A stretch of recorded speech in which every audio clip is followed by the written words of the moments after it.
নমস্কার বন্ধুরা, অজানার পথের নতুন পর্বে আপনাদের সকলকে স্বাগত জানাই। শ্রাবণ মাস হলো ভগবান শিবের প্রিয় মাস। এই মাসের অন্যতম গুরুত্বপূর্ণ উৎসব হলো নাগ পঞ্চমী। এদিন বাড়িতে নাগ দেবতার পুজো করা হয়, আর এটি যেহেতু শুক্লপক্ষের পঞ্চমী তিথিতে পালিত হয়, তাই এই পূজার নাম হলো নাগ পঞ্চমী। শ্রাবণ মাসের শুক্লপক্ষের পঞ্চমী তিথিতে নাগ পঞ্চমী ব্রত করার রীতি প্রচলিত আছে প্রাচীনকাল থেকেই। লিঙ্গ পুরাণ অনুযায়ী সৃষ্টির সৃজনের সময় ঘোর তপস্যা করেছিলেন প্রজাপতি ব্রহ্মা। তখন একদা তিনি হতাশ হয়ে পড়েন এবং ক্রোধের বশে তার অশ্রু পৃথিবীতে গিয়ে পড়ে।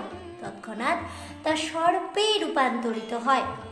সাপেদের ওপর যাতে অত্যাচার না করা হয় তার জন্য সূর্য তাদের পঞ্চমী তিথির অধিপতি ঘোষণা করেন, আর তারপর থেকেই পঞ্চমী তিথিতে নাগ দেবতার পুজো করার বিধান রয়েছে শাস্ত্রে।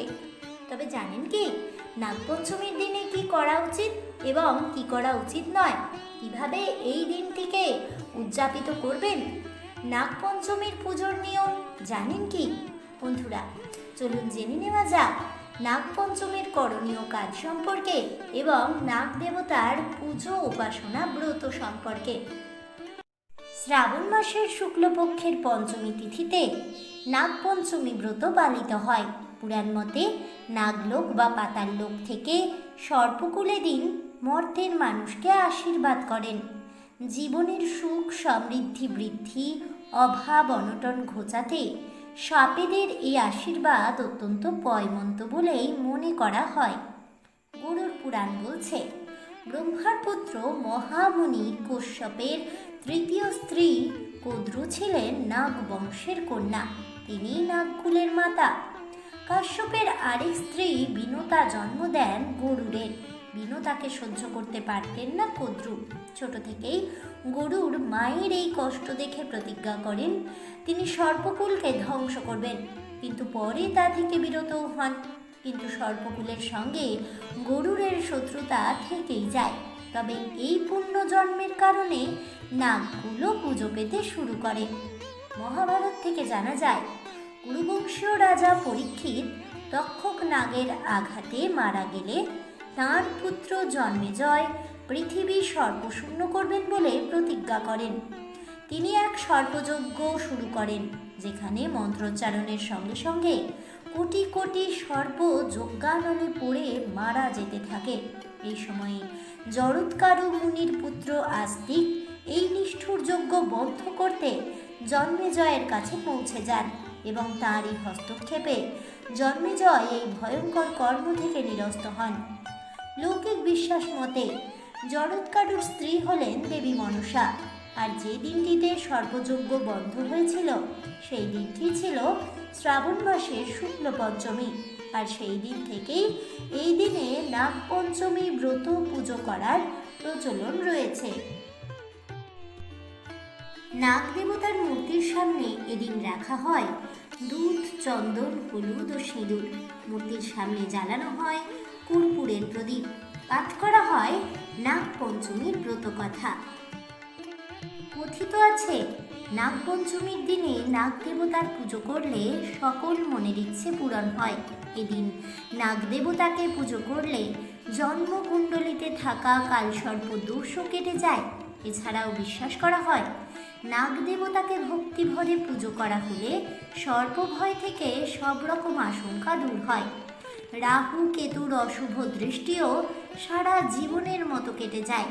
কথিত আছে, প্রদোষের সময় নাগ দেবতার পুজো করার সর্বোত্তম সময় দুপুর 12:30 থেকে 1টা পর্যন্ত নাগ দেবতার বিশেষ পুজো করার জন্য শুভ বলেই মনে করা হয়।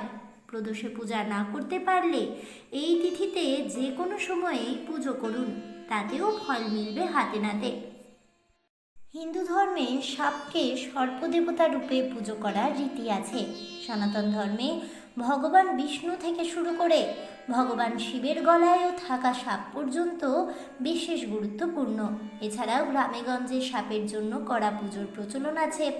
এমনকি এও বিশ্বাস করা হয়, যে বাড়িতে নাগপঞ্চমীতে ভগবানের পুজো করা হয় সেই বাড়ির সদস্যরা কখনোই সাপের কামড়ে মরে না। একটি কিংবদন্তি অনুসারে সমুদ্র মন্থনের সময় বাসুকী নাগকে দড়ি হিসেবে তৈরি করা হয়েছিল। সাপের অনবদ্য ভূমিকাকে স্মরণ রেখেই নাগপঞ্চমীর ব্রত পালন করা হয়। শ্রাবণ শুক্লপক্ষ পঞ্চমীতে ভগবান শ্রীকৃষ্ণ বৃন্দাবনের মারাত্মক বিষাক্ত কালিয়া নাগের বিষ থেকে মানুষের জীবন রক্ষা করেছিলেন।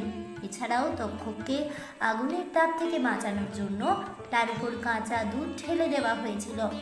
সাপ তক্ষকের বেঁচে থাকার কারণে সাপের বংশ রক্ষা পায় সে সময়। আর তখন থেকে নাগপঞ্চমীতে সাপেদের দেবতাকে দুধ দেওয়ার শুরু প্রচলন হয়েছিল। নাগপঞ্চমীর দিন নাগ দেবতার অপার আশীর্বাদ পেতে বেশ কিছু নিয়ম মেনে চলা উচিত। এদিন অভাবীদের কিছু দান করা শুভ। এছাড়া এদিন নাগ দেবতার বিশেষ পুজো করে দুধ দিয়ে স্নান করানো উচিত, তাতেও পুণ্য লাভ হয়।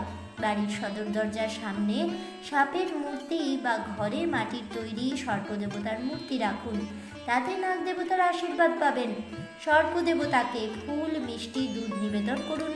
নাগপঞ্চমীর দিনে সরীসৃপ দেখতে পেলে কখনোই আঘাত করবেন না। এই দিনে চাষের জমিতে লাঙল চালাতে নেই, গাছ কাটতে নেই কোনোভাবেই। এদিন মা মনসার পুজো করাও জরুরি বলেই মনে করা হয়। আজ এ পর্যন্তই। জয় মা মনসা দেবীর জয় হোক, এই বলে আমার আজকের ভিডিওটি আমি এখানেই শেষ করছি।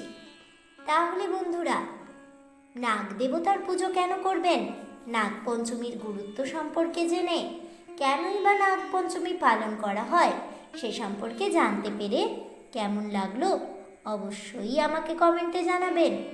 ভিডিওটি ভালো লেগে থাকলে লাইক, শেয়ার করতে ভুলবেন না।